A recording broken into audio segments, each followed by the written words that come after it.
Good morning and welcome to the Forex Daily Update, brought to you by Pepperstone on Thursday the 12th of July 2018. I'm Darren Sinden and you can follow me throughout the day on Twitter by using @ds_Pepperstone.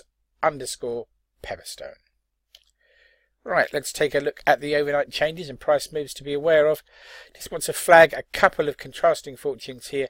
First of all, the Australian dollar pushing back against the US dollar, the Aussie gaining 0.23% overnight, so perhaps finding a floor after a recent weakness there.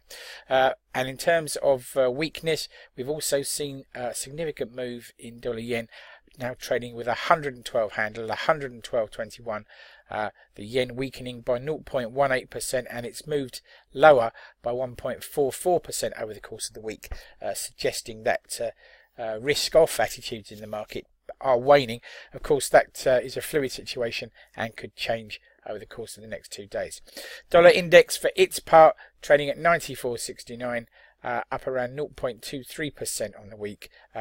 Much better, in a much better position, I should say, than it started the week, but obviously still below that key 95 area, one that we'll be watching closely as the week comes to a close and the next week starts. Okay, what's on the calendar? Events that may move the markets today. Relatively compact calendar, still enough data and points of interest to get our teeth into. We've already had consumer inflation expectations for July out of Australia with a read of 3.9%, down from the prior read of 4.2%, but still a positive number and well ahead of actual underlying inflation, of course, in Australia. And staying with inflation, at 6 a.m. this morning, 6 a.m. GMT, of course, that is, we will have Harmonised Index of Consumer Prices, HICP, the EU's preferred method of calculating inflation, and this time the measure will be from Germany and for the month of June. At 8:30, we'll have the Bank of England Credit Conditions Survey, that report being released then, and of course it's a chance for us to look at how easy or otherwise the availability of money is in the UK at the current moment in time. At 9 o'clock, we'll see industrial production data for the month of May out of the Eurozone, and then at 11:30, the ECB will produce its monetary policy meeting accounts, so a chance for analysts to pore over the state of the ECB balance sheet and how QE is working, what the bank's been buying, etc., etc. At 12:30 GMT, we'll have a speech from the ever popular FOMC member Neil Kashkari.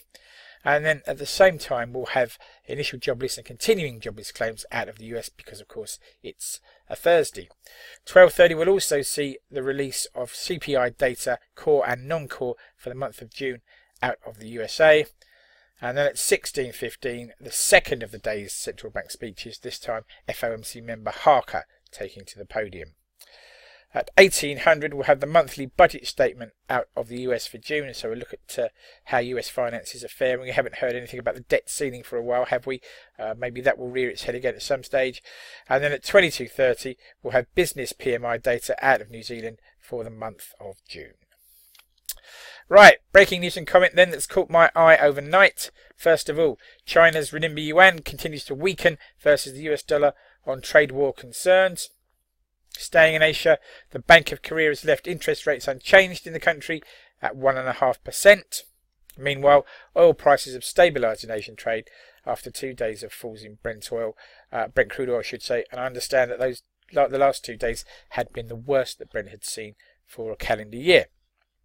Meanwhile, Donald Trump will leave Brussels to have dinner with Theresa May this evening as he begins his UK visit. Right then, food for thought, something to take away with you into the trading day and beyond. But why not think about this? Yesterday, Donald Trump criticised Germany and other EU countries for their reliance on imported and often Russian energy.